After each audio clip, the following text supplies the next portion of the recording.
Eh? Dhuguma fuudhu. Eh? Dhuguma fuudhu. Dhugamu. Dhugamu fuuta. Ije kamu wanni irraa gorsu jiru maali? Wanni jechuun jiru sanuma ammaas dubbiin galaan tan deebisiniiti. Daawwattoota keenya laal. Sanii bakka hojjumtuutaaf furduuti. Nama kaayyoo qabu nama nan fakkeenya irraa ta'u jiru wallaahi laajii. Sanii bakka hojjumtuutaaf furduu keenya piraangii keenya hanga ammaatti kana ture. Piraangii kana honi dareenneef ergaa akka qabuutu fi malee ammaasii egaa hojjumtuutaaf furduutu keenya piraangii keenya kana fakkaata. السلام عليكم ورحمة الله وبركاته. الدكتور دافيك بجامعة الدعوات تكيا جتشولا وانت تقوي سينة الأجامع وكان ما وانت الرا دبت وكان ديبينا كني تنوي إسنجا فتشو أكجافي وكان ما كيادة تقوي تتشولا بكا كانت ياسين فود وداج جديدين برانك قدرة كرو كان كيسات ميا كان ما تقوي تتشولا يو كيانو تاتي dubartii takka gara biyya biraa jijjiiramaaf yookaan immoo waa wayii siif haa gootuuf yookaan immoo jijjiirama boru ilma keetti guddistu yookaan immoo kaayyoo boru itti jijjiiramtu wayii kaastee dubartii wayii gara biyya arabaa yookaan immoo ofirraa fageessitee jirta gara biyya fe'ee haa ta'u jechuudha. Jijjiiramaaf ofirraa fageessite eega ofirraa fageessitee jettee gaafa jireenya akkanumatti ilaaltee akka waan sii jijjiirame yookaan immoo akkasitti tolee wayiititti jechuudha lafummaa kaatee jaartii fuudhaa hin fuudhaa warroota jettaniif jechuudha. Yaasiin har'a biraankee ta'uu danda'a ta'us dhabuu danda'a san isa qofatu beekaa namni isa waliin beeku hin jiru jechuudha. Sagaleen kiyya immoo sagalee ribaa waan ta'eef baay'ee tokko furdatee jira dhiifama wajjin jechuudha. Yaa dhugaadha wanti kun piraankii ta'uu danda'a jechuudha garuu warroonni piraankii ka hin goone ka dhugaan jechuudha. Jaartii isaa gara biyya biraatitti ergee ta'uufiiti ijoollee ofii seeraan guddisuu didee ijoollee ofii maatii ofiititti kennee jaartii biraa fuudha. Jaartiin tiyyan tabiraa sun haati lammataa sun ilmootiyya akka gaariitti naa guddisti ilmootiyya akka gaariitti naa kunuunsiti jedhee ka jaartii fuudheetiniin ilmoo isaa itti dararaa jiru hedduutu jira jechuudha. Dhugaa barumsa isiniif haa ta'u jechuudha. Maaliif dubartiin takka abadan ilmoo nama biraatiif haadha ta'us hin dandeettu jechuudha. Dhiirri akkasuma ilmoo nama biraatiif abbaa ta'uu hin danda'u jechuudha. Kun dhibbaan dhibbatti dhimma hin taane jechuudha.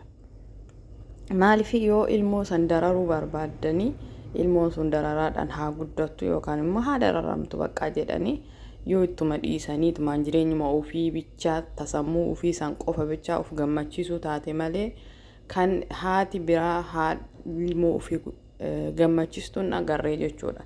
Saniifuu ijoolleen dhiiraa tan jaartii duraatu horatuu dadhabdaniitiin jechuudha. Kan immoo jaartii lammataa fuudhuu osoo jireenya keessan hin jijjiirin jireenya biraa ka hawwitan jechuudha.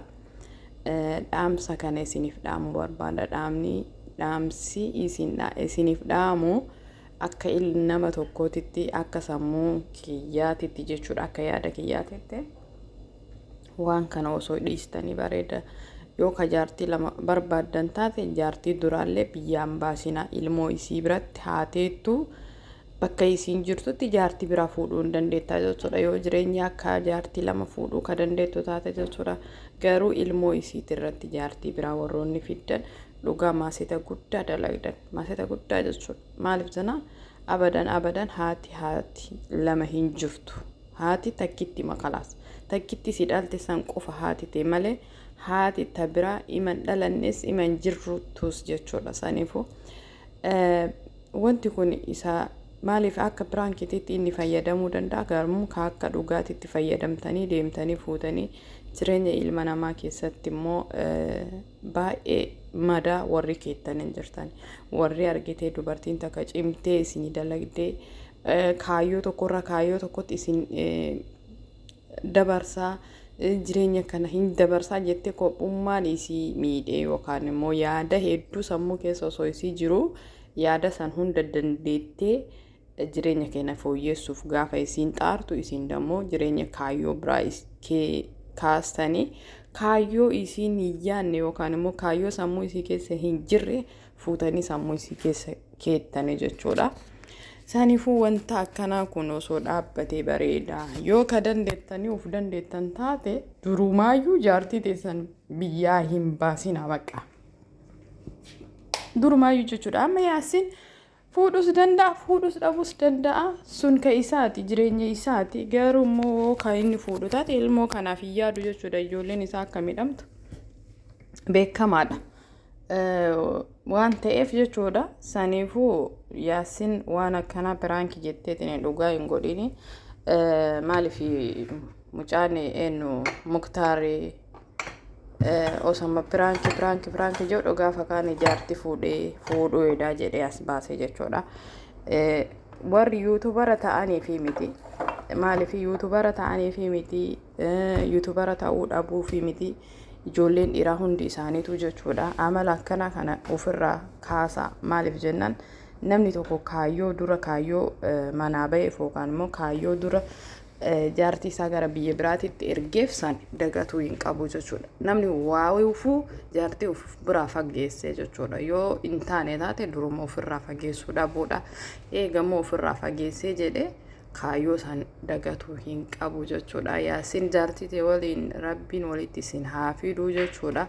Dubartiirreen warroonni akkanaa jechuudha. Warroonni inni osoo ilmoo qabu osoo isiin adda hin bahin ka deemtanii itti fannifamtan jechuudha. Waan akkanaa kana osoo dhaabdanii bareeda jechuudha. Dubartimatu wal miidha dhiirallee miti. Maaliif jennaan osoma inni ilmoo qabu osoma inni jaartii isaa san hin hiikin jaartii lammataa taa'uuf deemti jechuudha. Waan san ta'eef kaayyoon inni dura biyya baaseef san qorachuun dirqama keessan. Maaliif kaayyoon inni jaartii isaa biyyaa fageesseef maaliif biyyaa fageessee immoo eega isii biyyaa fageesseen dura maaliif ana fuudhuu barbaade osoo jettanii isa kana itti yaaddanii bareeda jedha. Ani garuu ijoollee dhiiraa wanti ani jedhuun dhugaa yoo jaartii teessaniif ilmoo keessan ka jaalatan taate jaartii biraa irratti fidina. Ilmoo fi haadha gargar baastanii jechuudha. Yoo isaan wal bira jiraatanii bakka tokko jiraatan fuudhuun dandeettan sun rakkoon qabu jechuudha. Maaliif haati ijoollee ofiin guddifatti.